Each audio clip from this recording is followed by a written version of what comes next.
What up, nerds, and welcome to another poppy episode of Straight Chilling, the weekly horror movie review show where you chill and we kill, slice, dice, and chop up yet another horror movie. My name's Bob. I'll be your host for the evening. This is episode 410, recorded Monday, February 13th, 2023. Tonight, we're talking about The Cell, which was chosen by your boy Hydraberg. Before we get into it, let me introduce everyone else on the show tonight. First up, calling in from Washington, D.C., we got your boy Randoozy. What's up, man? Oh, yeah! How's it going, big guy? You feeling good? I'm feeling good great. How are you? How are you? I'm so ready to talk about a cell. The a cell. I don't know. Man. We got to decide why this movie is called that, don't we? Starring Jenny from The Cell. Jenny, she's still Jenny from The Cell in my Everyone's book. favorite pop artist. Oh, Randoozy the floozy. Next up, we got your boy Soju calling in from South Korea. What's up, man? Oh, what up? It's your boy Dream Stains. Hey, Randy, have you ever seen the film Shark Boy and Lava Girl? You know, I never have. You mean really? I thought that we worked at the movie theater. This podcast is as scripted as the NFL, apparently, because we have done this before. We sold out for far less. Yeah, far less. I think I might be able to afford a Snickers bar. I've been eyeing. Good luck, Randy. Nope, it's not in the budget, Randy. Sorry. God. Last but not least, making her triumphant return to the Straight Chilling podcast. Everybody, welcome back our good friend Caitlin. What's up, Caitlin? Hey. Welcome back, Caitlin. Bravo. Thank you. Third time's a charm. Hell yeah. No, this is our first take. This is organic. I don't think my third appearance. Oh, catch up, Juice. Catch up. God damn it. You spilled the beans, damn it. Start take 4. All right, why'd you have to spill your bean? Roll it back. Reel it back on, Bob. We got to take this one more time. I can't stand your damn farts. Caitlin, thanks so much for sitting in with our insanity once again.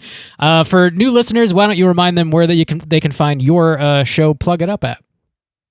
Yeah, you can find Plug It Up wherever you get your podcasts, and I'm Plug It Up Pod on social media. And it's a podcast about the monstrous feminine. So anything lady horror related or otherwise. Been shoehorning a lot lately, but it's good. We've never done that. We've never covered Ghost before. Right. Or for ladies. This time it's pink and it costs like 45% more for some reason.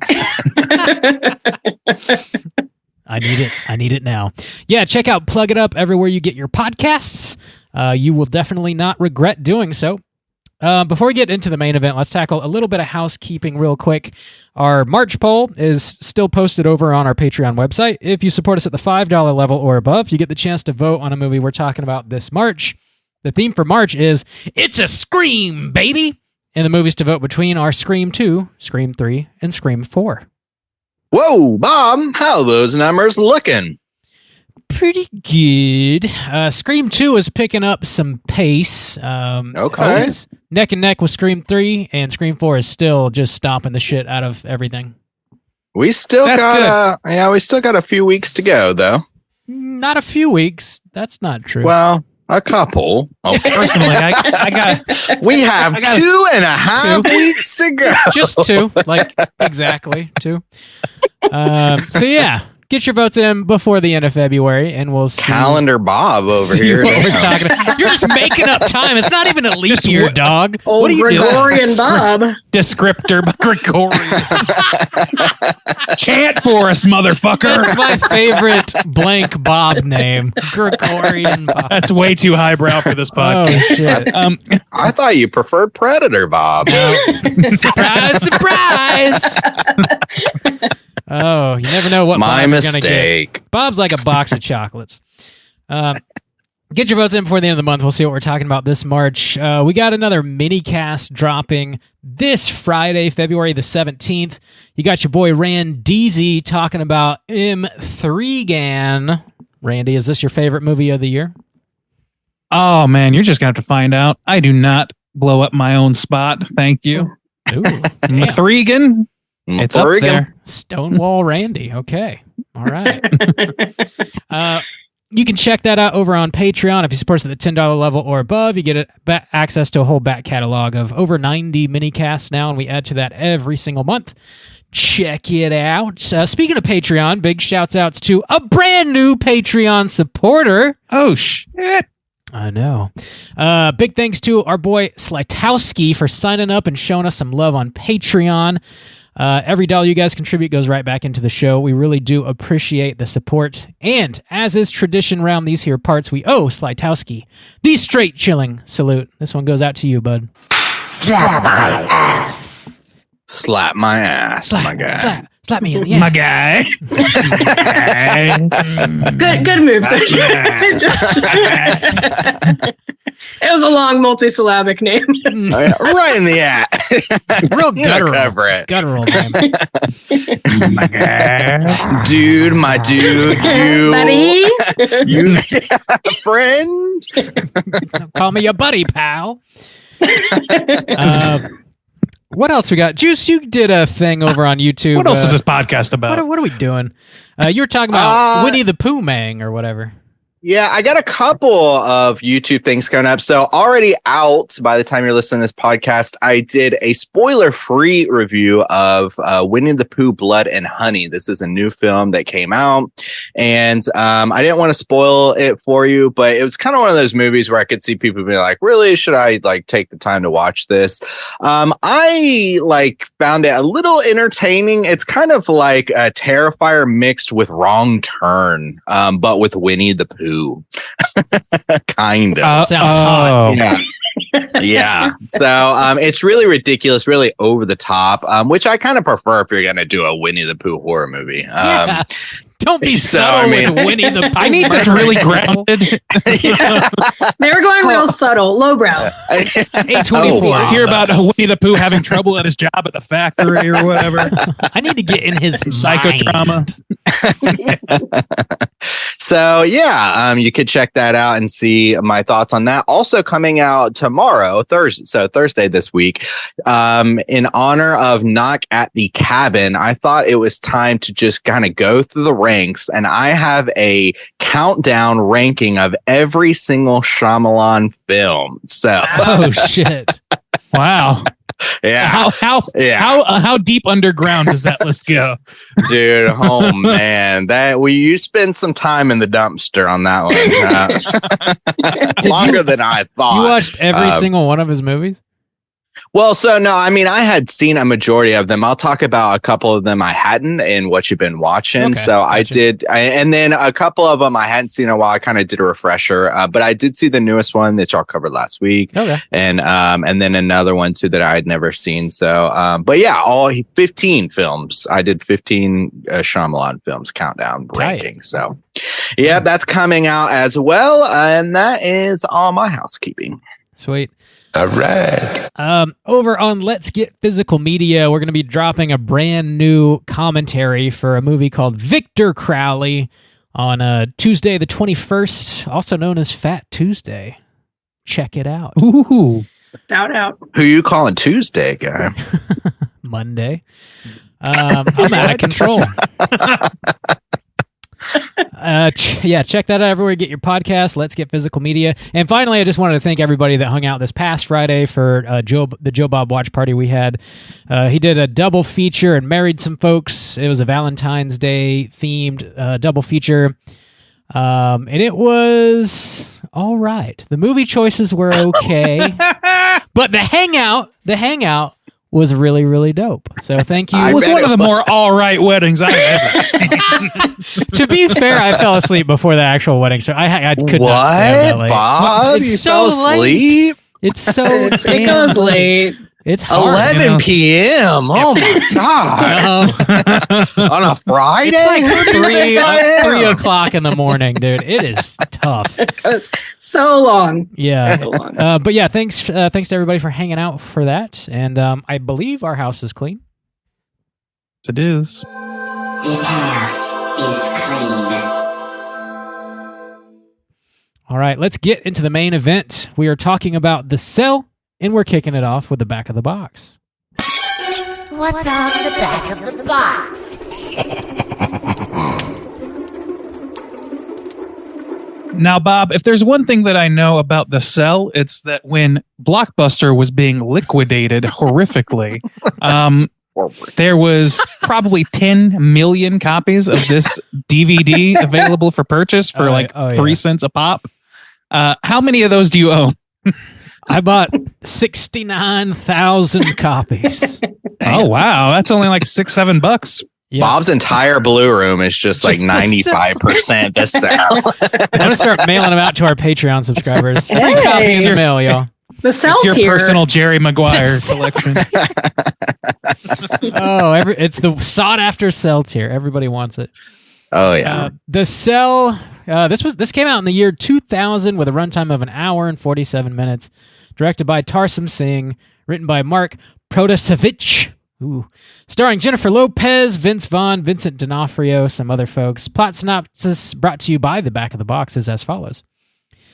Jennifer Lopez takes a terrifying journey into the mind of a killer in this chilling, critically acclaimed psychological thriller. When a serial killer played by Vincent D'Onofrio falls into a coma before his last victim can be found, a child therapist must use an experimental treatment to enter his mind and learn his secrets before it's too late. Gentle Mangs, Gentle Lady, have you seen this movie before? Would you recommend people check it out? Caitlin, why don't you kick us off? This was my first watch, actually, of The Cell, and I'm shocked because I love the horror-adjacent crime thrillers of that general era, like the Cape Fear, the Gothica, the Seven of it all. I love those kind of movies, so I'm surprised I hadn't seen this. And I would recommend it, especially now that I know it's Hydraberg's pick. Like, I really want Hydraberg to like me. I liked this a lot. I am a bit of a J-Lo hater. She's decent in this, besides the stupid whisper voice that she does throughout the movie. So in an ideal world, I would recast her with one of the other leading ladies of that era. Maybe Julianne Jennifer Love Hewitt, Moore. of course. Another Jennifer, specifically. You have to get another Jennifer. Yeah, it's contractual. But yeah, I would recommend this. Awesome. Randu, what about you? Also a first watch for me. Is there something about seeing an overabundance of unpurchased copies of this DVD left me with the impression that it was not worth my time somehow? So I never really bothered with it. J-Lo and J-Lo in film, I mostly associate her with Anaconda, also not confidence inspiring necessarily. So yeah, first timer for me. Selena? I never saw it. Missing out. I just got the O face for that. Like, oh God, different O face. Yeah, I'm sorry. That token's already taken. I guess that's already been copyrighted. Anaconda is a great reference point, though. Yeah, fair. Yeah. And there's a distinct lack of John Voight here. Yeah, I would not terribly strongly recommend it unless what you're looking for is extremely interesting visuals. I think you could do a lot worse, but I think you could definitely do a lot better too. So pretty tepid for me. All right. Juice, what about you? This was a first time watch for me, and I was not really familiar with this film, honestly. I think there's like some stills that I saw that I had like seen maybe floating around, but I didn't piece together that it was all kind of from this film. I was kind of surprised to hear like Vince Vaughn was in this. And they were saying, it's kind of like a medium. I kind of agree with everybody. It's like a medium recommend. I do kind of enjoyed that era as well. But it kind of reminded me of like a Seven Light, maybe. Oh, yeah. Like so. It's the RC Cola of Fincher movies. Yeah. So I kind of like recommend. I don't think I hate it as much as Randy does. Like I don't have quite the disdain Randy does. TBD. Yeah, I guess so. Randy, but like everybody said, it's kind of like a medium recommend. I don't care if Hyderberg likes me as much though. So. He does. Must be nice. Some of us are still trying to climb that hill, Justin. Okay, Lynn, you've worked your way up enough in the Slack, so you're fine. Bob, would you recommend? Had you seen this film before? Yeah, I'd seen this once previously, and it'd been a little while ago, so my memory was hazy. I dig this movie pretty well for what it is. It definitely doesn't like blow your mind, but I think it's interesting visually. I think the performances are like decent, not great, but like good enough, I think. And the story and conceit is like just interesting enough to like keep you entertained, I think. And like, what a weird pick for Jennifer Lopez. This movie's so dark for Jennifer Lopez. Like, I just wouldn't anticipate her wanting to be in a movie like this. I thought that was a strange choice, but interesting enough. Yeah, it sounds like a pretty medium recommend, I guess, across the board here. Check it out if you wanna. We are going to spoil. If you want. Okay. That's Our recommendation is check it out if you want. As you could have before you started. If you want to be cool. Just remember, everybody, we could force you if we wanted to. That's why I'm mailing everyone a copy right now. Mandatory The viewing. stamp cost more. Bend the knee to the J-Lo. We're going to Clockwork Orange your asses. Hell yeah. Oh, shit. I mean, no. We're going to spoil the shit out of this movie, and here comes your warning.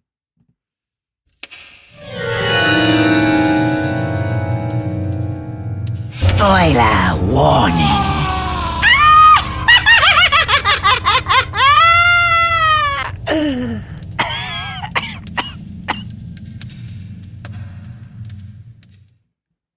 Bob, do you have a plot synopsis for this film? There it is. Yes. Yes, I do. That's exactly what you sound like to me. So now you know. Okay. Wow. Here's those ears checked, buddy. The full plot for The Cell. Child psychologist Jennifer Lopez is hired to conduct an experimental treatment for a young boy in a coma. Via science, she will enter the boy's mind and try to coax him into consciousness. The procedure continues to fail, and when Jennifer Lopez suggests the procedure be reversed and have the boy enter her mind, the scientists reject this, believing it is unsafe. Meanwhile, serial killer Carl Starger abducts women and drowns them in an automated tank that slowly fills with water. The FBI trace rare dog hairs found on his latest victim to Starger's home. They find him unconscious on the floor. Turns out he's fallen victim to the same virus the young boy has and will be in a coma forever. FBI agent Vince Vaughn persuades Jennifer Lopez to enter Starger's mind and find out the location of his murder tank before the latest abductee drowns. While in the mind of a killer, we see a young, innocent Starger abused by his sadistic father. We also meet the representation of Starger's darker side, who manifests as a torturous king. Jennifer Lopez is tormented to the point she forgets the place she's in is not real. Vince Vaughn agrees to go into Starger's mind and help her. Vince Vaughn is tortured to shit by having his guts slowly pulled out of his stomach while Jennifer Lopez joyfully watches. Your boy Vince reminds J-Lo of her younger brother that died following a 6-month coma as a result of a car accident. She then remembers who she is and stabs Starger, saving Vince. Then Vince's keen eye notices an insignia on a tank in Starger's mind that matches the insignia on a pulley they found in his basement. They then exit Starger's mind and find out the pulley is rare. And after its previous owner went bankrupt, the government hired Starger to seal up his property. Vince Vaughn races to that property and shoots out one side of the glass cell and saves the young woman from drowning. Jennifer Lopez takes it upon herself to let Starger's consciousness enter her own mind, where she stabs the big evil Starger to death. When she does, the younger version suffers the same injury and asks her for a mercy killing, which results in a baptismal-like drowning. This also kills Starger in real life. Afterwards, the FBI excludes all history of this cutting-edge technology being used. Jennifer Lopez finally gets the go-ahead to let the little boy's consciousness into her own mind, and we see the two embrace one another in the paradise that is Jenny from the Block's brain. We're led to believe she saves the boy. Roll them credits. There you go. All right. Whoa. Don't let Why any is this kids called in The my Cell? mind. The cell, like a cage, Randy. Yeah, I guess it's just like where he was drowning women. I Yeah. don't know. It seems pretty And also, like, pretty random. the cell of the mind, Randy. What? Walk me through what that means, The Bob. mind is a Yeah. prison that is inescapable, Oh shit, bro. y'all. J-Lo's deep Damn. as fuck. Yeah, so that's kind of so I want to address something. I don't hate this movie, actually. Oh, okay. Doubt it. I guess I gave that Didn't- impression. That's well, didn't you kind of the say impression I you give about didn't most movies. I thought you said you generally I wouldn't don't recommend. very much recommend it. But Oh, okay. I think that has a lot more to do with the fact that it's just kind of like substance Weird. free. It's Oh. just It's it doesn't very, really to me. It's very Lynchian, Randy. No, it's not at all because I can tell what Lynch is going for. Sounds like someone else wants Hyderberg to like him. No, I genuinely No, like. no, I I was hate very, Hyderberg. yeah. Oh, don't worry. Right off. No, that guy can fuck me in the ear. Wait a minute, other way around. Interesting. Freudian please fuck slip, me in Randy. the ear. No, but like the look of this movie is pretty fucking interesting, and I liked watching what it was doing. I liked the production value of it, and I found this out after the fact that the director was at this time mostly known for music videos, and I that hit me like a ton of bricks. Like, yeah, of course, like that makes perfect sense. This seems like a music video of that era, just elongated and with not really a great story to infuse there. It really kind of does. I don't know. I respect some of the setup and some of the like conceptually. I'm okay with it. It's a little bit like pulling just a little bit too much from Nightmare on Elm Street, maybe in terms of the nuts and bolts of how these things work. But I think it's okay because it's stylistically so different, and they do kind of like go the extra mile in like explaining how it's supposed to work. But I also don't think that necessarily helps the movie so much. I don't know. I'm torn between thinking they explain too much and they explain too little. You know what I mean? It kind of hits that middle valley where it's, I don't know, they over explain some things that don't necessarily need it, and then they under explain other things. Yeah, I kind of got that too. Like, I didn't necessarily need to know that she was like the only therapist that could do it. Like, I've already bought in that she's in somebody's mind. Like, I don't need to know that she was like super good at it.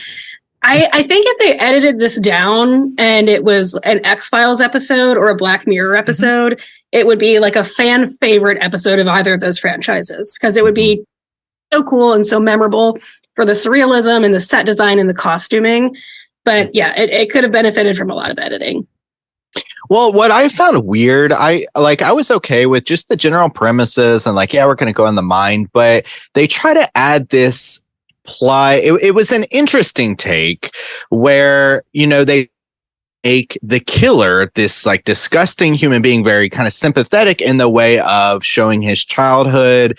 And she's like trying to pull at that childhood and that personality to save him. But a couple things with that is it's kind of a bold choice to make this serial killer who you have seen abducting women, and then they show like scenes inside of his mind, like torturing people and things like that, as sympathetic. But ultimately it doesn't matter, because that's not how they find the girl. Vince Vaughn sees something in his mind that helps him find the girl. So it's not like the kid gives the answer away, and the kid ultimately dies anyways. There is no salvation. There's no pulling anybody out. And so that felt like very strange to me, to have that like such a weighted point throughout this film for it ultimately to not matter.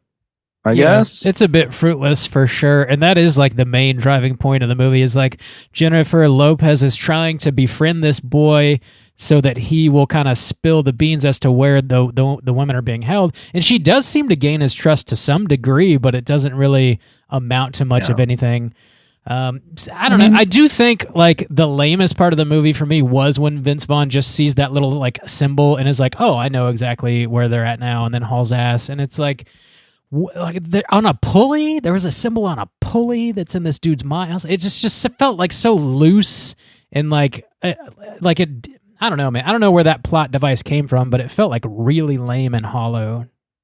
You know, it's just fucking weird. Like, I can understand to some extent, like they want her to have a story arc that means something, and her story arc is, oh, she watched her brother die of in a coma, couldn't help him, so she's dedicated her life to trying to resolve that, and that's why she's so good at this. And she befriends the child and all that stuff. But like you said, it doesn't really end up mattering to the story so much. It's kind of incidental, and also like I don't know. I appreciate that they didn't do the thing I thought they were going to do, which is like tease at the end that Roger, what's his name? What? Starger? Starger.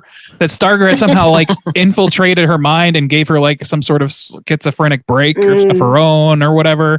I thought they were going to do that, and I appreciate they didn't do that. But I kind of thought they'd do something like. The end. I thought there was going to be some kind of like face-off body swap thing or something, where in the end we found out that like part of his personality was kind of in her mind or something to give like this sinister like bum or something, you know, like that. Where part of him was like left on her and it like twisted her mind and distorted her, but they didn't do that either. Well, so they took a lot of pains to talk about like, oh, okay, you can stay in my mind to the kid. But then ultimately she has to kill the kid because the demon version or whatever is indestructible, even in her dreams somehow. That's not really. Maybe that is a bit of salvation, though. She's able to, like, I guess, save the innocent part of this dude by basically putting him out of his misery, because there is no like saving this dude. He's come too far. He's killed too many people. Even if he all of a sudden woke up and was like, you know, I don't want to kill people anymore, I guess. Like, he'd still just be in jail the rest of his life. Like, maybe get the electric chair or something. Like, it's not. Maybe that's the best outcome he could have. Well, he's also in an unwakeable coma. So even if you save that personality, right, he's gonna lay in a bed. But she didn't kill him. Like, FBI sanctioned killed him. That was the part that I was like, so she'd kill it? Like, we're just gonna leave it. It's fine. Oh, there. And speaking of like, that's and leads me to thinking about some of the other things that didn't make a whole lot of sense. Like, Vince Vaughn figures out where the girl is and he takes off. Obviously, like, that makes sense. Yeah, he's gonna go like try and rescue this woman who's trapped. But like, the entire FBI leaves their comatose prisoner. They say the FBI has left the building. Yeah, the entire FBI just leaves, and there's just a murderer on a table. Wow, like, you're not going to leave somebody to keep watch. Like, you're not going to also put a bell on him. Well, it kind of bothered me in the way of like, you know, I understand you got a race to save this woman, her physical self. Well, it was like this kind of thing where Hank Schrader stay behind. Well, no, yeah, that's the thing is it bothered me because this other woman is also in trouble. Like, you're essentially leaving her in a very similar type of situation, but because it's of the mind, it's not as precedent. But they mention like, if you die in the dream, you die in real life. So they just leave this woman to battle it out with this serial killer in her mind after she's already had like trouble to race off to save this other woman. Yeah, that seems like really weird. Yeah, not a great plan. And for sure. And another thing, like this tries to do like the Seven Fincher, like not even seven, but like just the procedural detective work stuff. But it does that like somewhat well, like on the stuff that it's like blatantly talking about. But then you think about things like, how did they know to talk to the girl who's missing's mom? Like that, they're investigating this killer. What was so similar about this one girl's disappearance from a parking garage? She's blonde. Same jurisdiction, not enough cops. Yeah. I don't understand like that. There's like little things like that. That's like, if you're gonna like, if any part of this movie should make sense, it's the part that's not happening in a goddamn dreamscape. And that's the part that like isn't making as much sense to me. Yeah, that didn't really bother me. I did find this surprisingly kind of like dark. Just the ideas of how they set all this up, he's taking these women, he's like bleaching their skin and like putting this collar on them and just leaving them to videotape them to drown automatically and then go back and watch it. I found that like kind of an interesting take on the psychology, because I was like, well, is he worried that he's going to feel the sympathy and let them out? Does he leave them there in an automatic way so he can only deal with like the aftermath of it? And like, he is worried that maybe, he would give himself up, because they do tease that a little bit. And I wish they explored that more, especially if you're going to get into the psychology of this killer, which can be an interesting idea. But they say things like, I think he wants to be caught. And we do see that in some things where, some serial killers, like, what was it? Like, what's his name? Ed Kemper or whatever said, yeah, like I called the police, or, I like gave myself up or whatever. And if I hadn't, you wouldn't have caught me. And so this idea of like the guilty conscience on a killer, and then if you could go into that mind, what would that look like and how would that represent? Like, those are interesting ideas that they just don't build out, really, unfortunately. I think that going into the mind part is really interesting, and they could have done that with any number of sort of serial killer setups. I don't know if we're maybe giving them too much credit with like him watching the videotape of them drowning later, because he might be inclined to save them. I feel like it's just like a little bit of like, well, maybe he videotapes him and that's why we can keep him here, but the lady will going to race against the clock. I want this guy to be super fucked up. What can we show him doing? Oh, let's have him hang from the goddamn jerk ceiling off over a body. and jerk off on a bleached body while he watches the drowning footage. Yeah, you guys are being a bit prudish, I think. We've all been there, okay? Predator bomb. Yeah. It did remind me of like at least 2 Bjork music videos. Yes. I thought the same thing. Bjork literally came to mind when I was watching this movie. Yeah, pagan poetry, and then little like hooks in the back. Yeah, she had kind of a Swannish dress at one point too. There's some like yeah. I like going off the look of this though.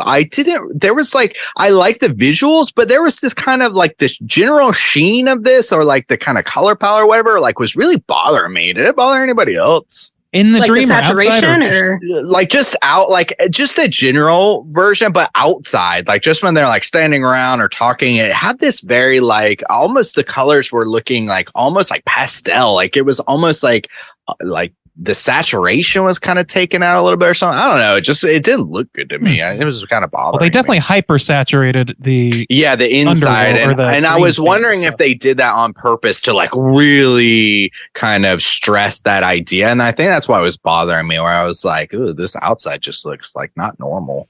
I like that they like hyper saturate it for the D'Onofrio parts, which I do really like. I think he's really good in this, and I love seeing him in costume and just kind of chewing it up. But maybe like I feel like it was very soft too. Like the filter was very soft for when they're in JLo's mind. So maybe that was the pastel-y sort of softness, because she's a lady and she's a therapist. Soft cherry blossoms. Cherry blossoms abound. Yeah, that's ladies' minds, right? Yeah, I can confirm. Every woman's mind on Earth is like a fucking flowers. cologne commercial.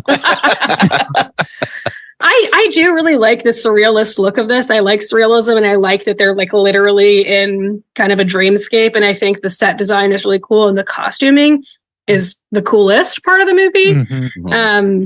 Not sure about this. I know that so I read that the suits that they wear when they go under are reused from Dracula, and that's why they look so not vascular, but muscular. That makes sense. That does make a lot of sense. Why would she have to wear that? That's so. I mean, she looks hot. I'm not even a JLo stan, but she looks hot. But then, like, why would they wear that? And why would Vince Vaughn need one? Like, it's silly. But and why would they have one that fits Vince Vaughn? Like, he's such a big dude, and I was like, yeah, they just got the suit ready for Vince Vaughn. They stretched it out for him. Behemoth. Lubed him up, slid him on it. It would be awesome if it was too small and it like rode up. Yes, like right, it's like gotta squeeze into it. High water pants. The performances in this, speaking of Vaughn, are a little lackluster. I think like he's I was surprised how much they reined him in. I guess like I just didn't. I have a little bit of an aversion to him at this point. But it's usually when he's like trying to do. It's like when he's doing the smarmy, what we would now recognize as a Ryan Reynolds thing. I don't care for that, and they didn't like really do that here. But they also didn't really sell me on the beleaguered detective who sleeps in the office and is this. But like I don't know, they didn't really sell that forward, and I don't think he really sold that forward for me. I also, when he's talking about having been an attorney, like I don't really care about that. Like I'm not buying it. B, like the lady is in the tank. Like you gotta go. I get back to work. When they're talking, and I'm like, what are you doing? There's no how many time for days flirting. later is this now? Character building. You gotta buy in. Yeah, that I won't stand for it. I didn't love that scene either. He's also like talking about this other gruesome murderer that like cut out a little girl's heart and kept it in his freezer, and like that's why he's no longer a DA and like is working for the FBI. It's just like how much It's like, fucked up have you shit. heard of this molester? And she's like, no. Now that You so haven't? The best he can do is like I don't know, Have man. you Like yeah, heard that of that this seems like it seems like you're giving up one hindrance for another by doing that. Like you're not equipped to take down bad guys as a detective. Then I was like, that's a Batman origin story. That's like fucking Rorschach background. Not I changed to the Like, FBI. I just started wanting to punch people more. No, I don't know. Like it just didn't really work, I don't think. And Jennifer Lopez does okay. I don't know. Everybody like is very, very subdued, and I think they're taking this all very seriously. She whispers the whole fucking movie. It's super annoying. I was like, what? I texted my friend Mary, who loves this movie, and I had never seen this, and I was like, does she speak up at any point? And she's like, no, I think she keeps the stupid whisper voice. I was like, man, No, I don't want to hear that. She's like, what do you mean? And it's like, are you what? Stop. You're at work. Stop with the bedroom voice. We see her for a second like off duty, and she goes home and she like rolls a joint and like throws on some cartoons, and she lays down on her water bed. I was like, J-Lo is living the fucking life when she's not on the clock, man. Like that ain't bad. What was she watching? She was watching something that was familiar to me. Yeah, it is Fantastic Planet. Fantastic Planet. Yeah, that's right. Yeah, which just seems like to me, I hesitate to add any further meaning behind that choice besides, well, this is another weird movie with crazy visuals. I generally like that about this movie is that it is very referential. And I think with a lot of deference and like an homage to other movies, to music videos, which makes sense since he directed music videos, but also to a lot of art. And I do appreciate that. I think it's cool. And to be able to like sort of go down those rabbit holes and explore, I don't know, different artistic mediums that you might not have otherwise, but that's the nicest thing I have to say about it. I don't know. I can't remember what they were, but I counted at least 3 Twin Peaks references too, like sort of minor things that were clearly just homage. Randy, it's trying to be. I have them right. An here, attempt actually. was made. The woman being like wrapped up in plastic wrap and found in the riverbed, like Laura Palmer. That's one for sure. Yeah. And I guess there was a line in there too that I can't remember, but there's a song that Starger sings in the bathtub later. Mersey Dotes. That's it. Yeah. I guess he sings Mersey Dotes, which is a Leland Palmer thing. Yeah. And then also there's that scene where I forget who it is. Somebody shot in reverse, and he speaks in reverse, like that man from Another Place or whatever. And I don't remember that specifically, but sure. Yeah, I don't know. Yeah, there was like a handful of those. I also agree that like I like because they don't feel like they're. It doesn't feel like a crib sheet where he's like building his story off those things. It seems like he's building a visual style out of the artwork, and then just sort of making fun references, which I'm down with that. Like that can be grating, but I think he did it with enough cover to where it works. You know, none of it felt super out of place to me. Yeah. So I give credit for that. I do think that like in trying to build these backstories and trying to make this like a true heightened experience or whatever, they do a lot of like woman in the fridge shit. Like all of the violence that's in this movie is like amped to 11, and I can't tell you a single thing about any other character besides J-Lo and fucking Vince Vaughn. Not one thing. Yeah. It's the intestinal it's a little thin torture device rack thing. I thought that was like an interesting moment in the movie. I like that. seen anything. I have like Crohn's that? disease, so I was like, same. Like, same as Oh, fun. yeah. Can relate. Can't relate. Same, buddy. That was a cool. I like too how it later. I kind of wish they did this a little bit more, where he later saw the picture of where that kind of embedded in his mind. I wish there were like moments throughout the film where we're seeing this guy kind of do his thing or set things up, and little hints that we then later see kind of like accentuated, usual suspects sort of deal. Yeah, and because I did like I've kind of been critical. I did like a lot of the mind stuff. It looked really cool. I liked the style. I liked that they were just kind of like taking some like risk and like bold choices here, and like design and just like costumes and just really out there stuff that was like visually very interesting to watch. And I like the connection to the baptism. I thought that was kind of a cool origin story where he was describing it, because I was like, that is horrific to like, he's being put underwater and feels like he's dying. Well, he feels like he's dying, and everyone's just around watching him essentially drowned, where like as a kid he's very confused and very scared and not understanding what the hell's going on, and now that has morphed into this like virus that lives in his mind, where he like has to go back to that moment and like float and stuff. That was a cool connection. I really thought that was actually really well like thought out and made like a ton of sense, and was like horrific at the same time. And we see that a lot now. Like we've been through a very like trauma is the horror monster in horror movies lately. And I feel like that there's touches of that with the baptism stuff. And I do think that's cool. And shout out the little brother from Lizzie McGuire for playing that kid very well. I knew I recognized that kid. Yeah. God damn. Well, so yeah, I don't know, man. It's just kind of like thin in the plot department and overworked in the plot department at the same time in different spots. And it just feels like I agree that Stogger, whatever, Roger, whatever his name is, nailed it. He has the strongest, my guy. He has the strongest story behind him. And a lot of that is just like, I don't understand like how like he starts, how the women, like he hates women, needs like he just wants them to be dolls, I guess. Like it's very thin. It kind of feels like the same kind of justifications you would get in like a medium schlocky 70s psychodrama, you know what I mean? And the production value sells it as much as it can, but there's a cap to that, I think. That at least cap in this movie is the same cap of a Tool music video or a Nine Inch Nails music video. REM, Little Tori Amos. Yeah, it's the whole vibe. Something I found pretty interesting was the soundtrack of this movie. It was like really eclectic and like all over the place. It was very like noisy, and it definitely made you feel kind of like you're in like a serial killer's mind, where like it's going a mile a minute and like bouncing from like point to point and shit's just going nuts. I thought that was like a really nice touch. Like as soon as the movie starts too, you're seeing like this really beautiful imagery, but the audio is just going buck wild. It is kind of like a nice juxtaposition there. I thought worked out for me.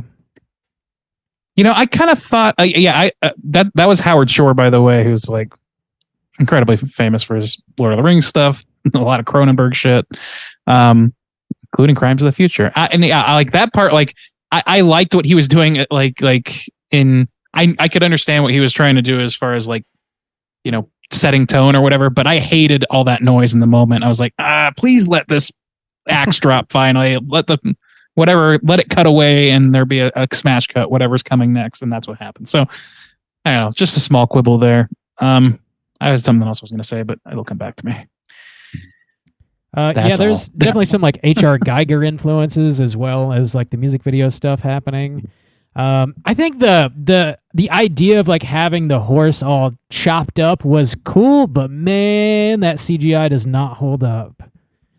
That was a cool idea, though. That was a cool scene of like splitting it and it still be kind of like opera. But I didn't kind of get it, like about what it's supposed to represent. It was a cool visual to step into somebody's mind, but I was like, what the fuck does this horse have to do with anything? I felt like it was mostly just like a sort of dreamscapey sort of, I don't know. And then we see it later. The Hannibal TV show did it. I know it's based off the work of Geiger, but I'd like to think that maybe the Hannibal writers were pulling from 2000's The Cell. So. Yeah, that makes sense. Mm-hmm. Yeah, but I did like that. I did like that, and I don't know. It's a little more like easy for me to forgive some of the wacky CGI when you're supposed to be in a surreal landscape anyways. When things are supposed to kind of look crazy, it makes wonky things like a little more acceptable, I guess. The colors, Duke! The colors! Exactly, yeah.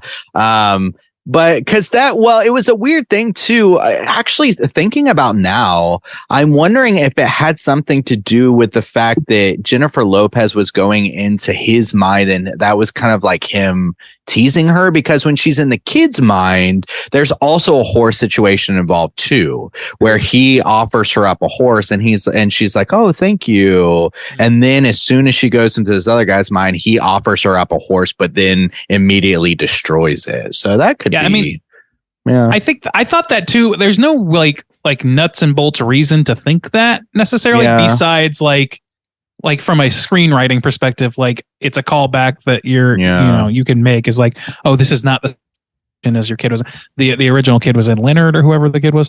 But I also thought that that kid was going to factor in more. Like it was really like for some reason I thought maybe somehow or other like the three of them would be put under at the same time, and the kid would like talk with the other kid, and it would like help heal both of them at the same time, and this movie would end with her helping the other kid and sacrificing the guy who had already gone too far. Basically 2 phases of life sort of thing.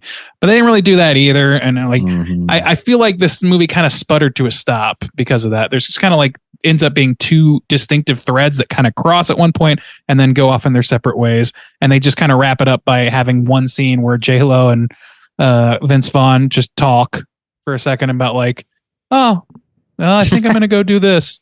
Okay, I'm going to keep investigating. A really weird hug. I was like, all right. Man, the chemistry. Ooh, my screen was melting.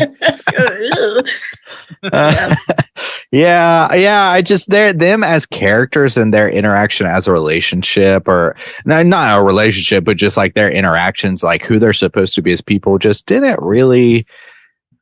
It wasn't interesting. It just it didn't really matter much. I agree that both their performances were pretty lackluster. Okay, fine, but nothing amazing and kind of lacking in general. But yeah, D'Onofrio was good though. I mean, I want to give him kudos. Yeah, he was. He tore it up. He's all right. I prefer my D'Onofrio in an Edgar suit, but this is a hefty substitute. I love him in anything. I love. He's good. Yeah. Yeah. He's got a great presence, and I don't know. At first, I was like, "Why are they using a different actor to be the king?" And I get it. He's like this sort of like evil incarnation, or like the evil sort of spirit within him. And I'm glad that they used him because he was great. But at first, I wish they could. What? Oh, sorry. No, I wish they could have done something about his damn wig, though. That thing was looking rough. Dude, when he had like the devil horns that were just like just pasted clearly just with like Elmer's glue. Yeah, like, oh man, that looked rough. Especially because the costuming was really elaborate for the in other regards, but just kind of plop down. Yeah, not ideal. Any I wish there was like some. Well, I kind of now thinking back, I wish that again. This is kind of back to a critique I made before, but I wish there were some inspirations in like journals or something. They found drawings of like what we ultimately see in his mind. Like, why does he look like that kind of king? Like they call it a king, but I mean the way it's designed and stuff is very unique, and so I don't know. I kind of wish we had a little more inspiration for that kind of stuff. But like, they could have done a thing in this where like Vince Vaughn discovers something. Not first of all, get a longer period on that ticking clock for the woman in the cell. The movie title, and like a week or something. Yeah, give it a week or whatever, and like he finds something out, and then goes back to the scene of the crime or whatever, like his house, and start digging through his journals and like pieces something together that way that can then help Jennifer Lopez as she is back in, forcing herself back under. And the colleagues call him. Somehow he finds out and he's like, oh, I know just the thing or whatever. And he can help her while also simultaneously going to rescue this other woman. Like that would have at least like put some symbiotic nature towards the end instead of sort of like just trailing off in different directions. Something, but, you know, a little more illuminating than like a GE logo tipping him off. Oh shit, GE. There now I behind. got it. I know this model of hydraulic press for some reason. Before the internet could tell me what it is. Yeah. Yeah. Well, let's go and rate this thing out of 5. Caitlin, why don't you do us the honors and kick us off? How do you feel about The Cell? Man, I don't know. I do really like parts of this. Most of them are visual. And I'm trying not to let my like J-Lo hatred paint my whole, view of the movie. But she wasn't very good in this either. It's not like not a personal vendetta. It's just keeping it purely professional. J-Lo, you suck. Sure. Just a personal vendetta. I think I'll go with a 3. All right. 3 from Caitlin sounds pretty fair. Randeezy, how do you feel? Yeah, I mean, I have a lot of critiques about this movie. This movie is like sort of the style over substance thing, but recently I've been like watching a lot of movies that are like more style and interpretation than anything.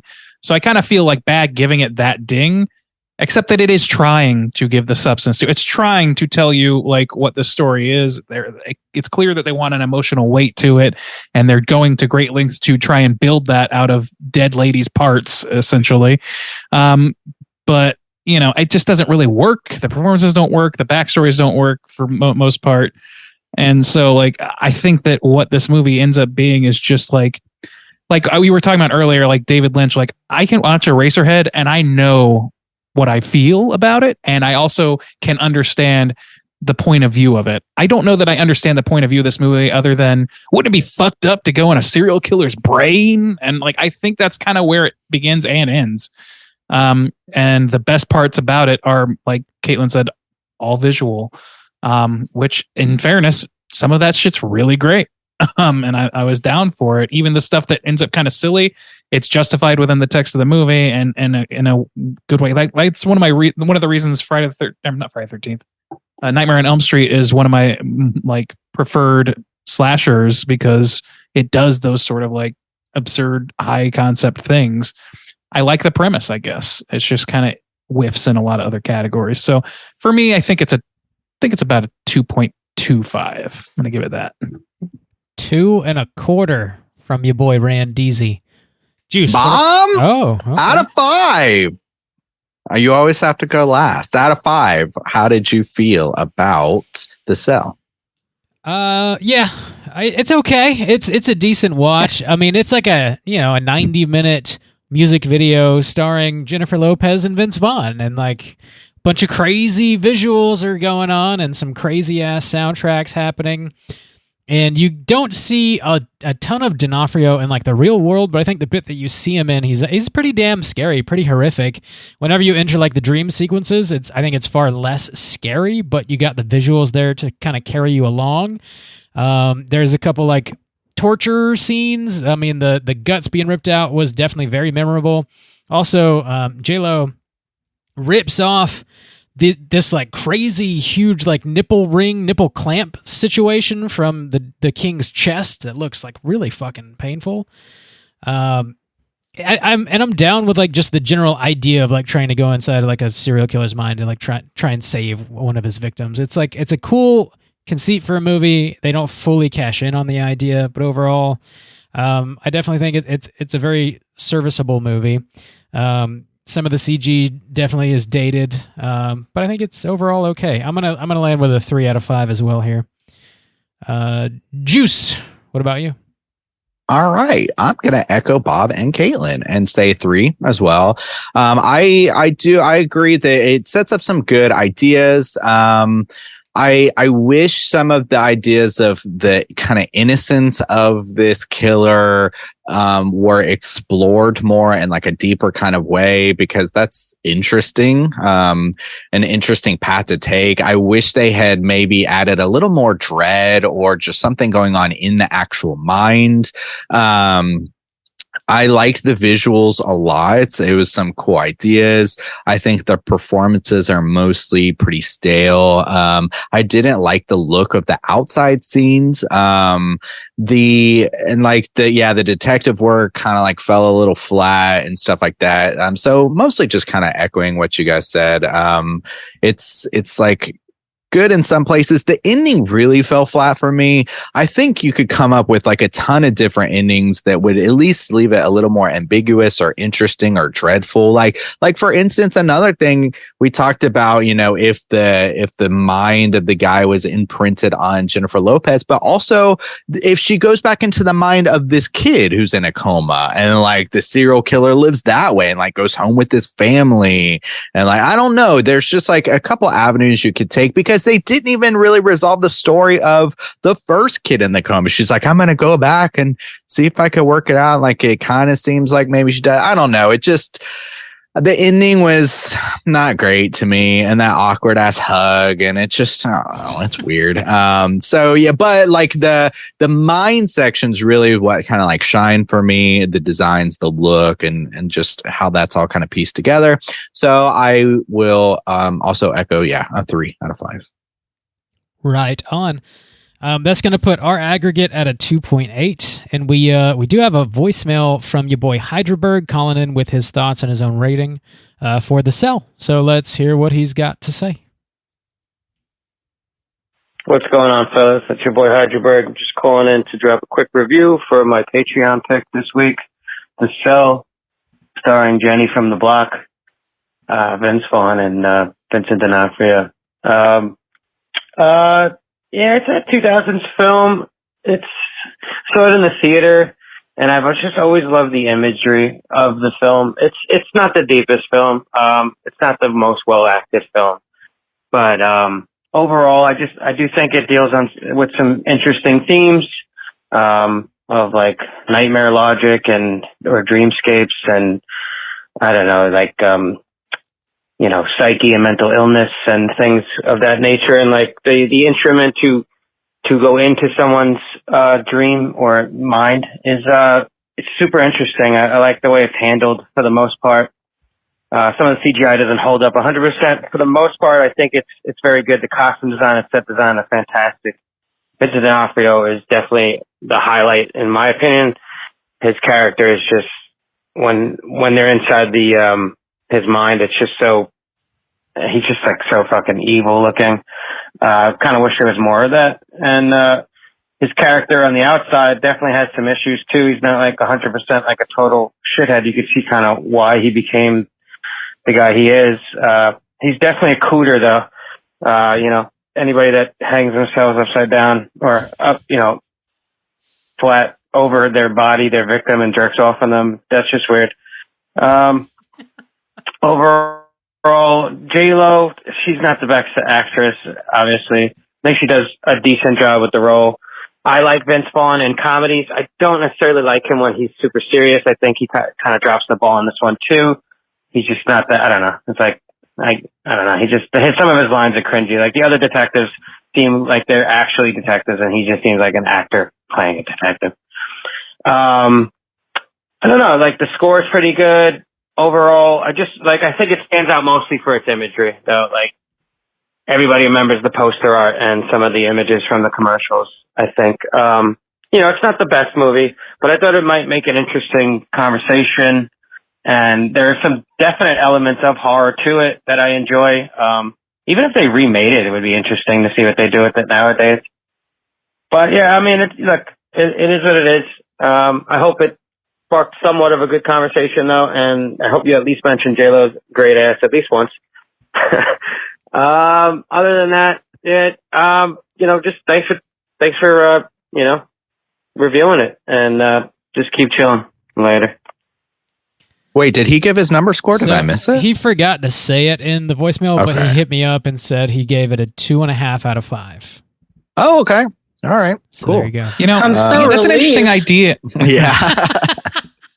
That's an interesting idea. I thought about like a remake as well, but I also did kind think of about that too. Yeah. I wondered, like, I had this like fantasy scenario in my head at one point where I was like, what would this be like if it was made like in the 70s? Like, it's kind of got, like I said, sort of like this premise, at least the emotional core of the premise is a little bit like kind of like schlocky 70s sort of thing, psychodrama stuff. What if this was actually made in the 70s and they sold that forward a little bit and then had them in like sensory deprivation tanks or something instead, and then they used like all these, I don't know. I kind of think maybe that would hold up better. I think looking back at it now with that, thinking of it that way, I wonder if the CG and stuff and like the quote unquote star power of it are like some of the bigger detriments to this movie.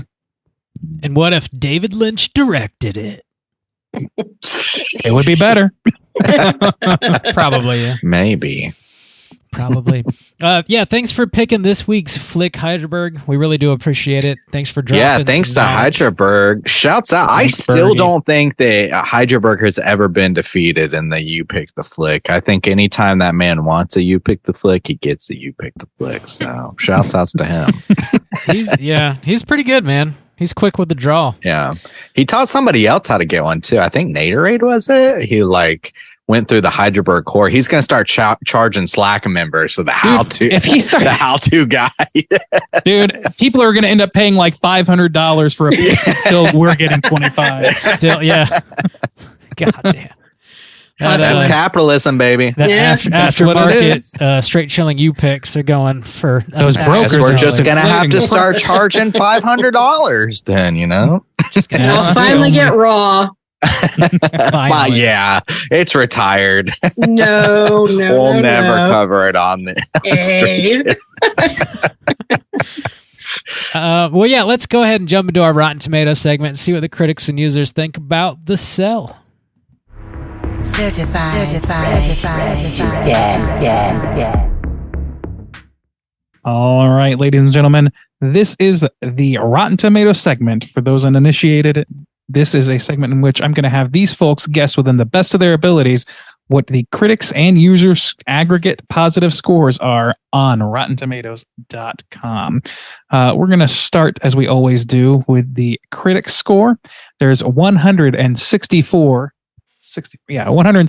total critic scores here. What percentage do we think are positive? Start with Caitlin. Caitlin, what do you think the aggregate is going to be for that? Before I tell you, I want to say that I've been on the show twice before, and I've won this segment both times. Oh, so, shit. Like a sweet. You're really talking shit to start. What? And I know. Let me cheat real quick. What? So I hadn't known I mean, I knew about this movie beforehand, but I, wasn't super familiar with it. It seems like a lot of the friends that I talked to that I was going to do this and we were talking about The Cell, they love it. But then I was like, but those are my friends. I don't know. It's like in general, people love this movie. Really throwing your friends under the bus there. Look, we always have the best taste. We like Twilight. It's not refined over here. So I really don't know. I'm gonna go 60. 60. All right. Soju, how about you? Yeah, I don't know. This one's kind of a hard one to place. Since I never watched it, I don't really know much about it and like its reputation. And so I think I'm just going to take 69 dudes, please. 69 dudes. All right. Bob, round us out. What do you think it's going to be? Yeah, I don't see this as being a critical darling. How low do I go? I'll take the under with a 56. 56. All right. Doing Kaylin, your quick sandwich between me and Bob. Let's see. It's a good spot to be. Don't I know? Bob. Yes. Bob. Yes. You broke the streak, baby. Damn it, Bob. 45%. Oh, whoa. So low. Damn. I am shocked. You guys are shocked. Yeah. Well, really? That's pretty low. Yeah. Sorry, Caitlin. It's fine, I guess. I don't know. Well, we're going to start in reverse for the audience score. Bob, we're going to start with you. Why do you think that? I'm sorry, there are over 100,000 ratings. Damn. So, what do you think that aggregate is? I think it's going to bring the score up a little bit, just by the numbers, and there's got to be some J-Lo stans for sure that are just loving whatever she's doing.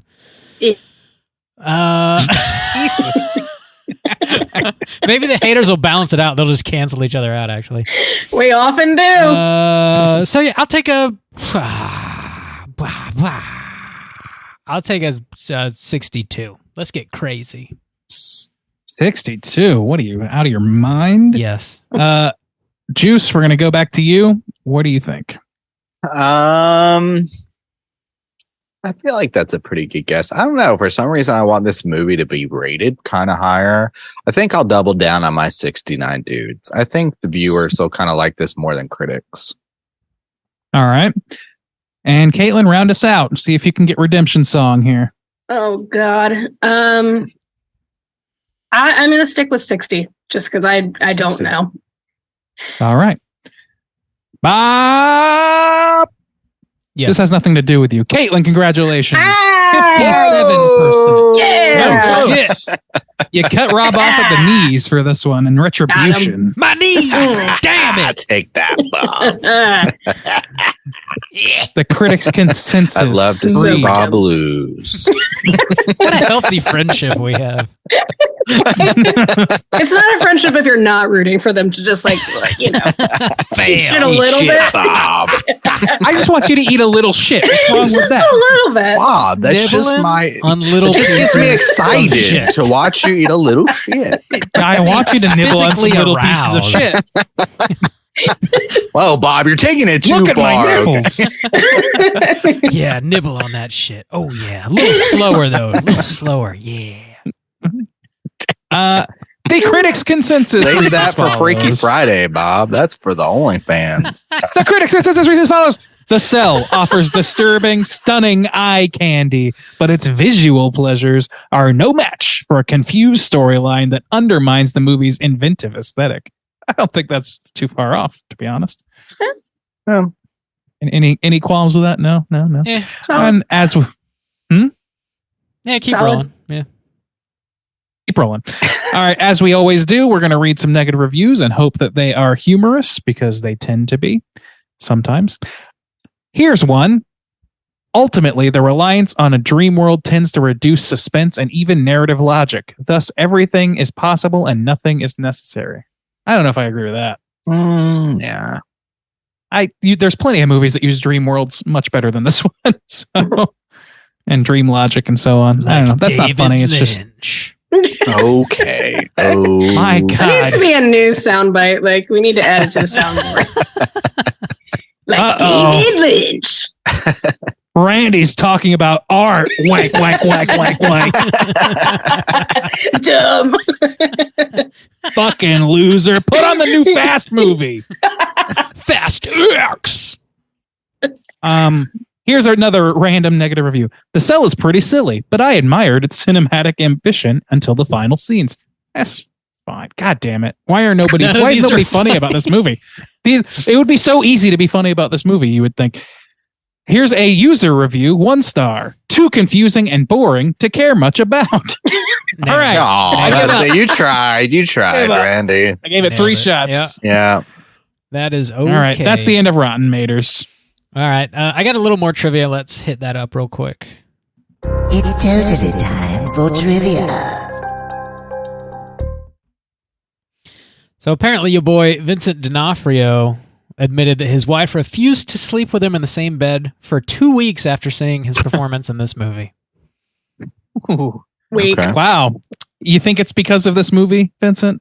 They must. Are you sure? They must be pretty vanilla, if you ask me. I know. That sounds vanilla as fuck. She was like, I loved your nipples and you tore them off. Honey, I booked that part in Solo. I can't wait. Oh, God. Oh, God.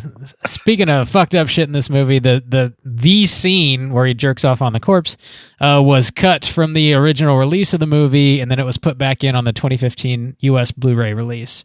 So that added a couple minutes, a couple necessary minutes to the runtime. Couple minutes. Yeah.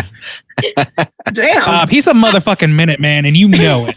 Motherfucking minute man. In case you didn't know, the brain disorder Carl suffers from, Wayland's infraction, is fictional and was created for this movie. What? Gasp. What? People don't just fall into That's unwakeable not true. comas. I have that. Guys, I'm in a coma right Am I now. in your dream right now, Kaylin? We're in the Matrix, Randy. Oh my God. Like David Lynch. No! We're so deep on this. Oh, No, shit. he meditates. It's not a coma. Oh, shit. Apparently he eats salmon every day or something. I was watching some random soundbite. With, I don't know. I didn't know that. Yeah, I don't know. His mercury levels that's are a dig through for the me. I'm roof. not a Through the fan. roof. This guy, he's just feasting on mercury day and night. This guy bleeds mercury. Yes. Goddamn thermometer over here. One of the more positive reviews for the movie was actually from Roger Ebert. He said this was in his top 10 favorite movies of the year 2000, which I'm surprised by that, actually.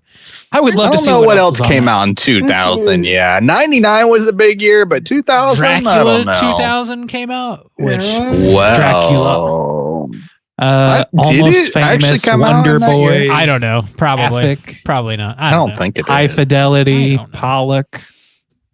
Yeah. Yeah, I don't know if there's a lot. Scary coming out. movie. Mm. Oh, wow. Ooh. Ebert didn't like that? I know. Yes. Raj. Requiem My boy. out that year. Well, damn, 2000 was a rough year. Crouching Tiger, Hidden Dragon. There you go. Okay. Yeah. That's Bring it also on. ranked below The Cell. Damn. So is American so is Psycho. fucking Oh yeah, yeah. not That's a on the good one. list. Requiem for a Dream, below. Wow. High Tough Fidelity, below. Hollow Man. Dude, High Whoa. Fidelity kind of blows, I'll be honest with you. Unbreakable. Fine, but There you go. Talking Shyamalan. That's a good one, yeah.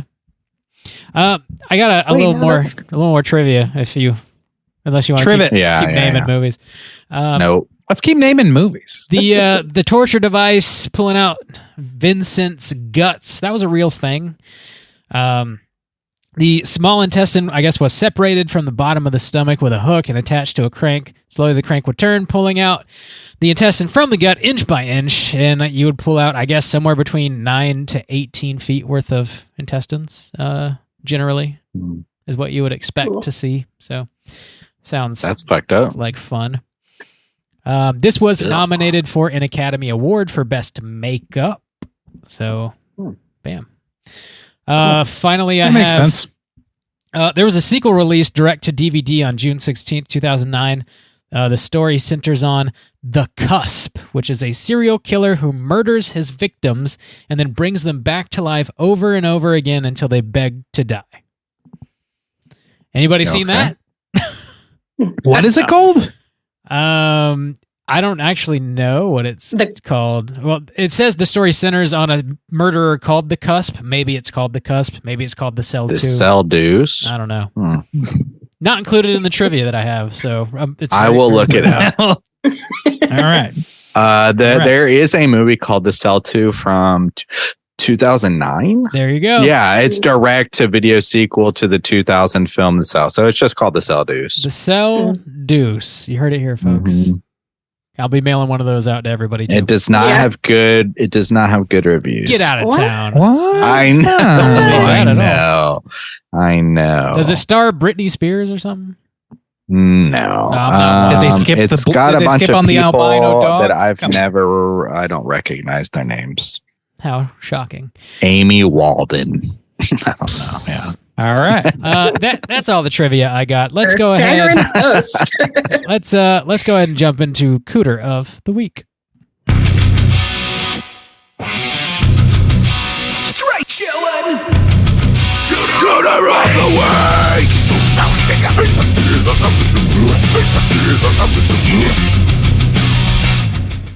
This ought to be short. Yeah, Juice, what's Cooter? Why don't we hunt him?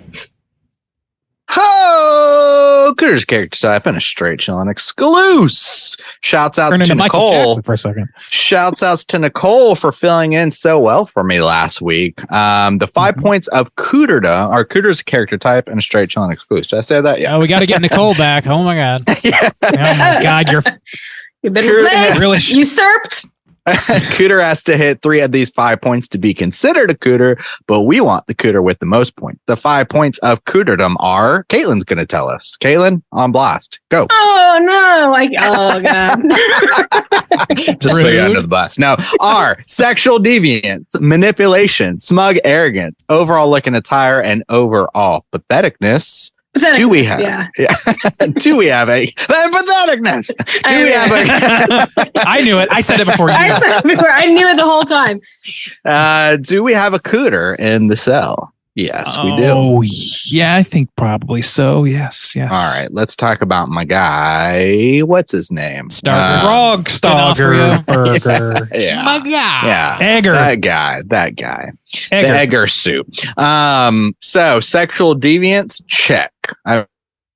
There's a ton of people out there who get their jollies off by floating, over a corpse, jerking it off. So I might just be a good, church-going Southern man, but I just don't think that that's. Oh yeah. I always say that about you, buddy. Oh yeah.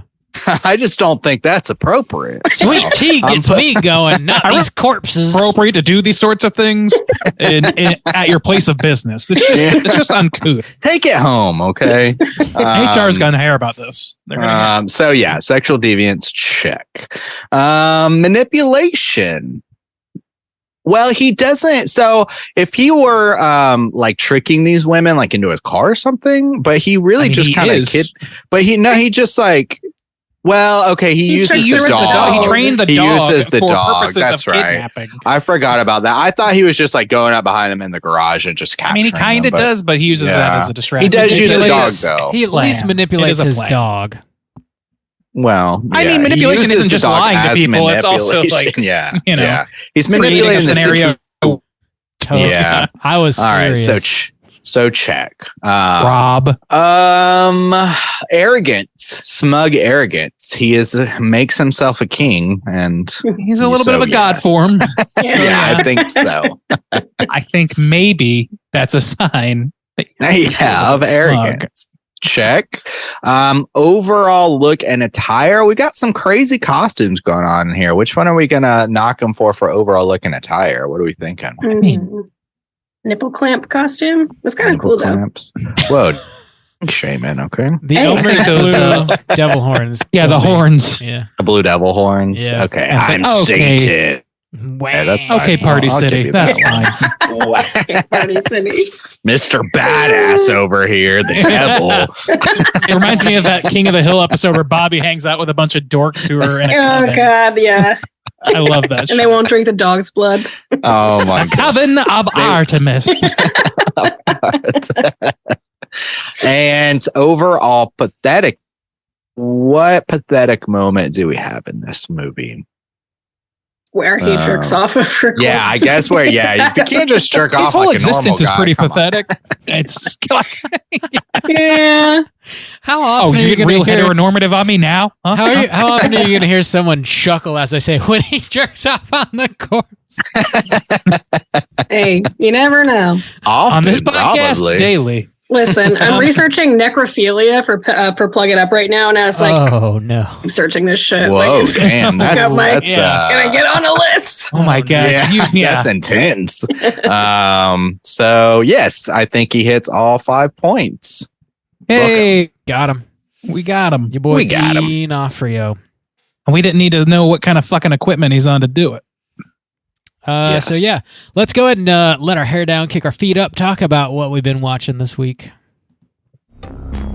Hey gang, what you been watching?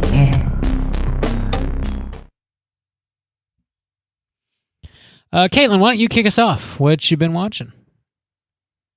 Well, I saw Infinity Pool in the theaters twice. I haven't seen a movie in theaters twice in a long time, but I saw it with a buddy of my partner Mara's going to love this. So I took them last night and they did love it. In fact, at one point they turned to me and they're like, "I love this movie." I was like, "I know." I know. So hot right now.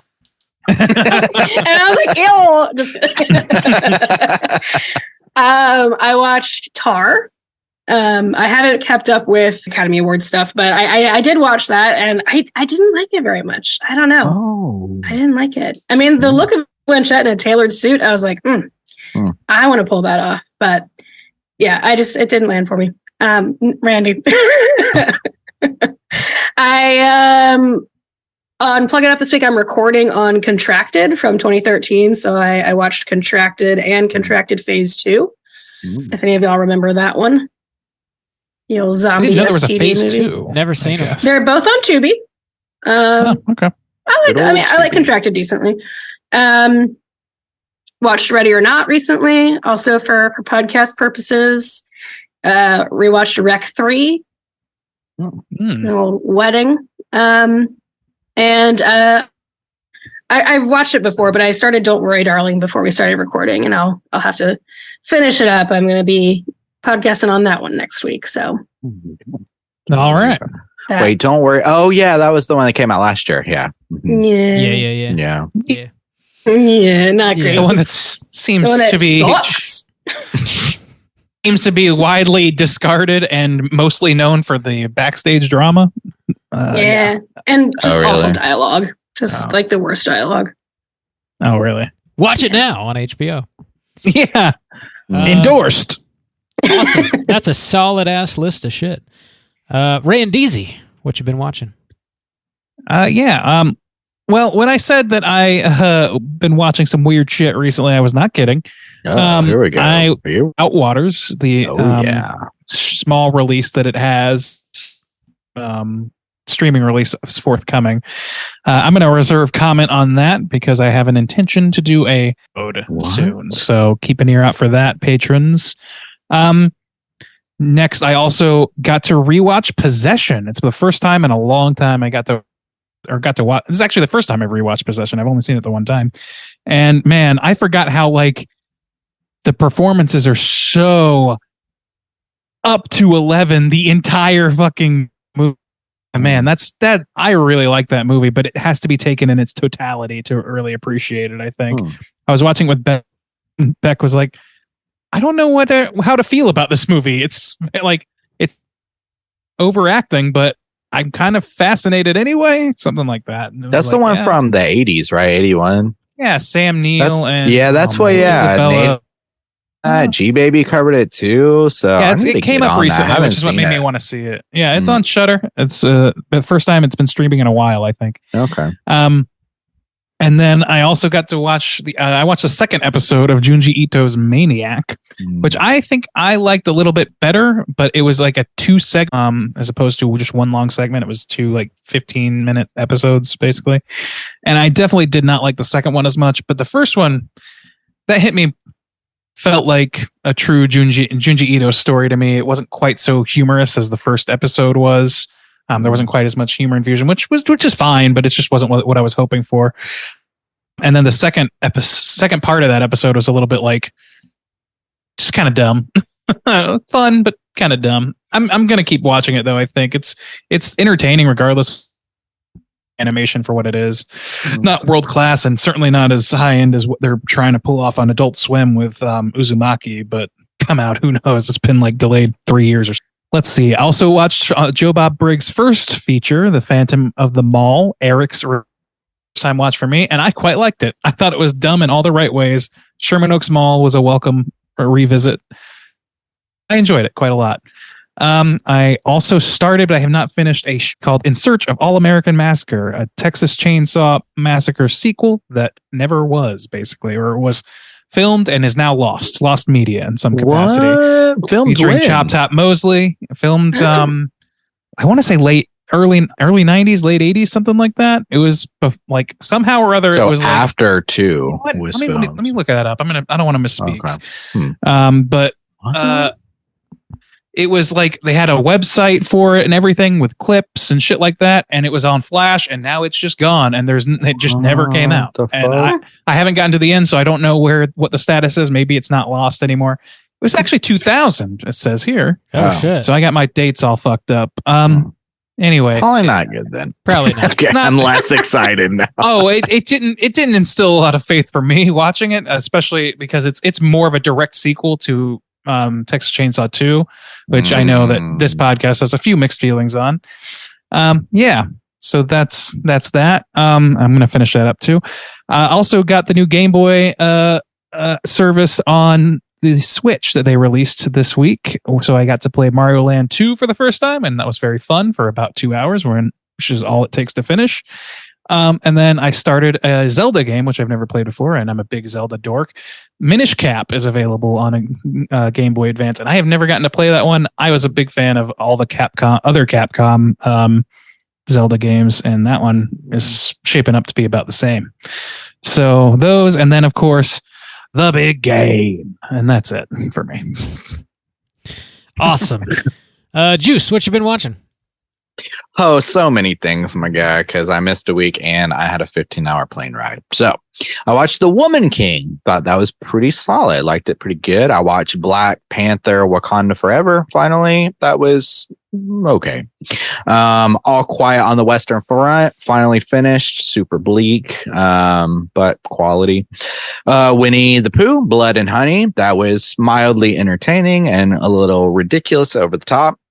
I watched The Unbearable Weight of Massive Talent. Kind of mixed on that one, honestly. I mostly liked it. Positive on it. Positive, but, a little mixed.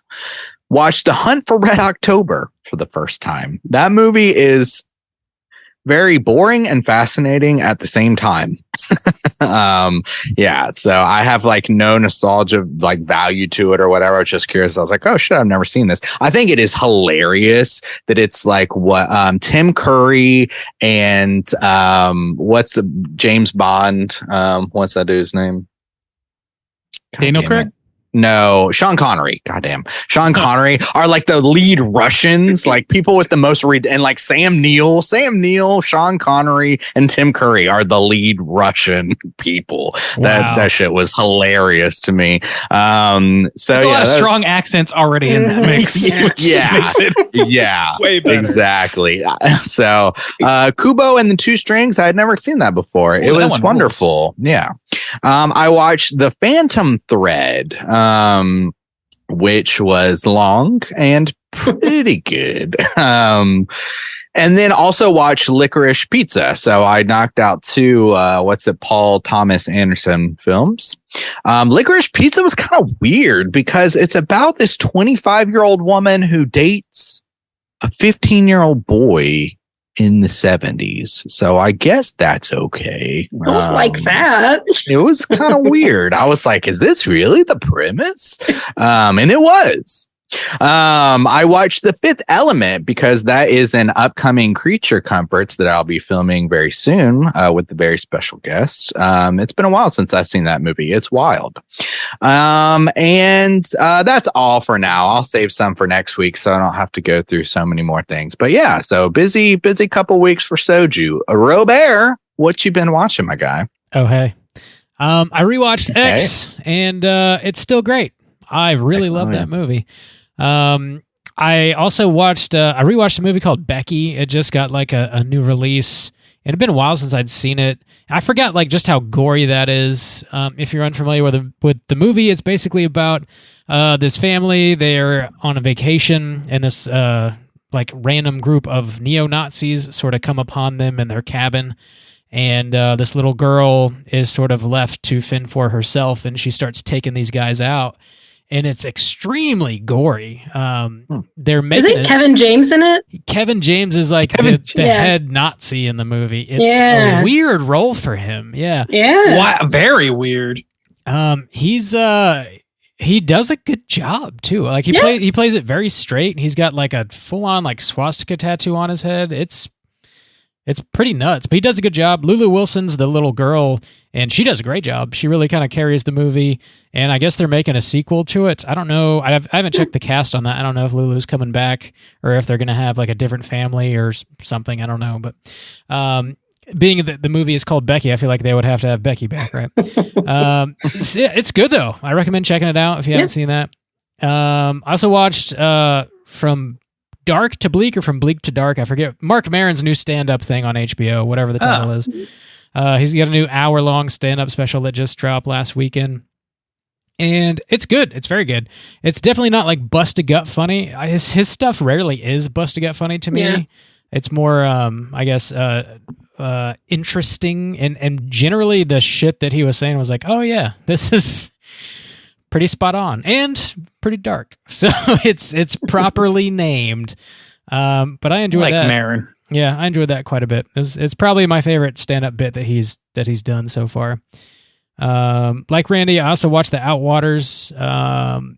I know it's got a very limited release. I think it's going to be on Shudder or Screambox. I forget which one. Maybe it's going to Screambox.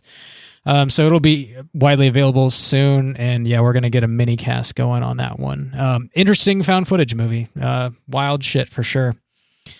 And of course, football, because football's now over. That's pretty much what I've been watching this week. Let's get into our final segment of the show, which is, of course, our Hotline Screams. Hotline Scream!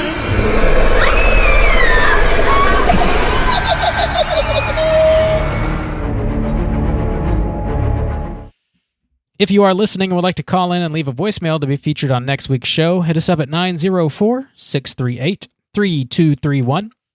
We do have a couple voicemails this week. First up, we're going to hear from our boy Slytowski. Let's hear what he has to say. What up, boys? It's Slytowski. I don't care if this gets on the show or not, but I just wanted to let you know that I found a Blu-ray triple disc or triple set of Halloween movies. It's H2O, 6, and Resurrection.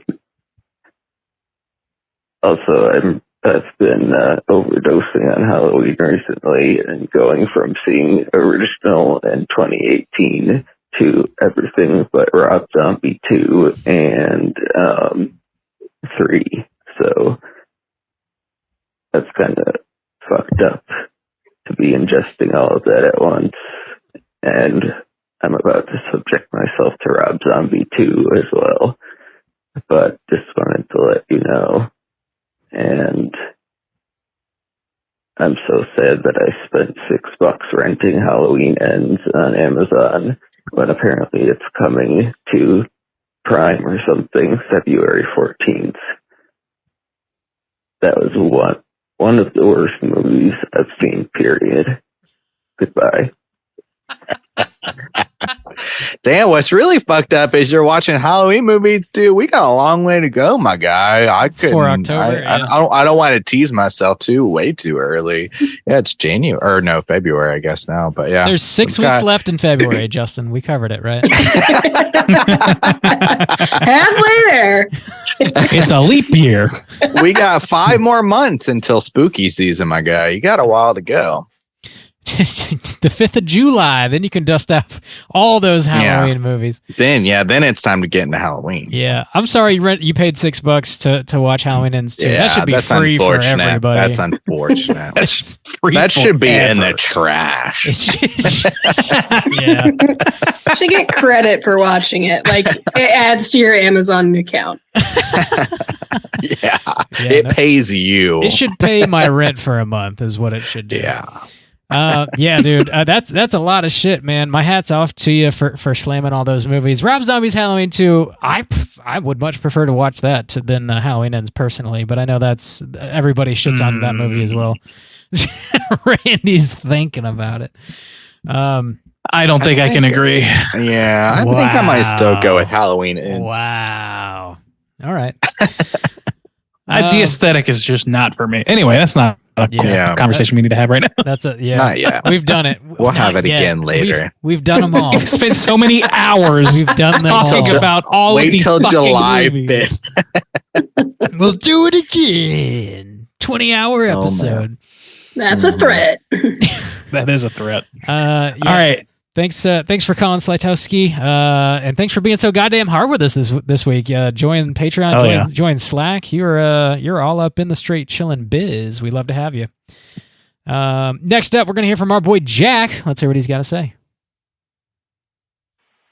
So this is Jack. I saw that movie, Knock at the Cabin, Knock at the Door, Knock at the Whatever. It was pretty good.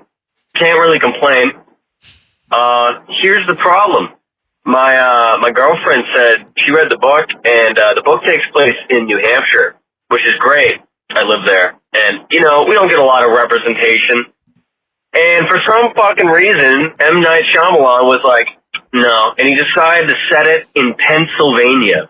Dude, we have nothing up here. Why can't you just give us that, you piece of human garbage? All right, so Shyamalan, you're on my list now. Good movie, but you're making some enemies. But all right, later.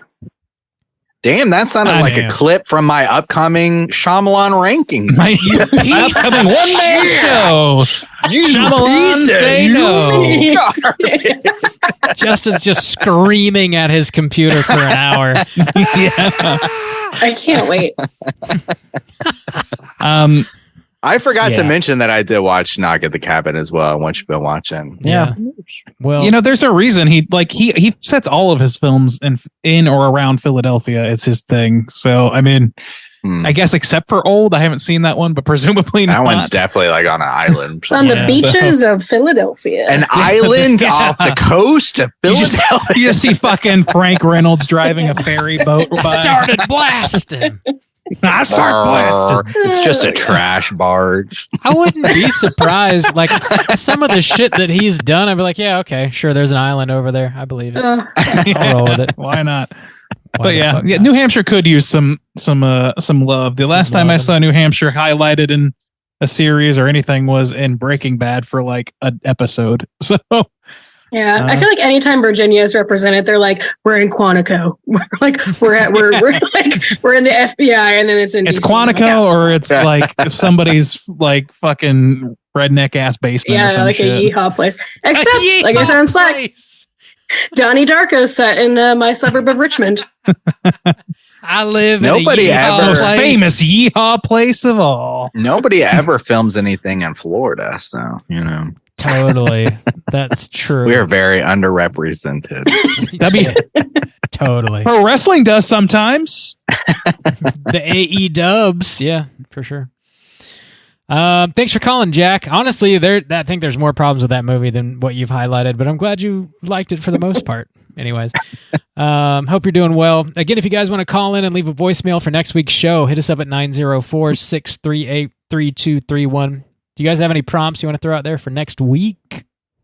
What are we one. covering next week? Oh yeah, I go for it, think Randy. everyone should submit Fuck, Marry, Kills. It doesn't have to be about people. We do them a lot on Plug It Up, and often they're not about people. Do one for sandwiches. The one that like always I want starts it to off fuck is that sandwich. so like on beef, Bloody Good huh? Horror Slack, I started the Fuck, Marry, Kills with Fuck, Marry, Kill, Cheetos, Doritos, Fritos, and then it was like off to the races. I like Dude, it. So nothing's gonna get lit than talking snacks. I know. Kill Cheetos. Dude. No, kill No, fuck Fritos. that. Fritos fucking suck. Dude, you can put eat my Fritos in butt. chili. I like Fritos. You put Cheetos in chili and it's superior. Cheetos do in whatever I chili? want. The biggest question is, are we doing like flavors or are we doing like OG Doritos? I guess OG that's a good question. Cheetos? That is because Cool Ranch Anything Doritos. you want. Ooh. Anything I'm you talking some jalapeno Cheetos. What? That's the shit. sweet chili Doritos. I'm marrying the shit out of that chip. Wow, Yeah, dude, those are same. good. Yeah, Those those are are so good. good. That's the Purple purple bag. bag, right? Uh-huh, Yeah, the hell purple yeah. bag. Get in my Take life. that home to mama. I'll fuck the shit out of those Doritos. Mom, I met someone. Her name? She's sweet, she's spicy, she's the Dorito. whole package. She's Oh man. See? It's fun. Ooh. I won't be here, but send in your fuck, Mary kills. All right. Caitlin, you just want to write all of our prompts from now on because they're I would already love better that. than we do.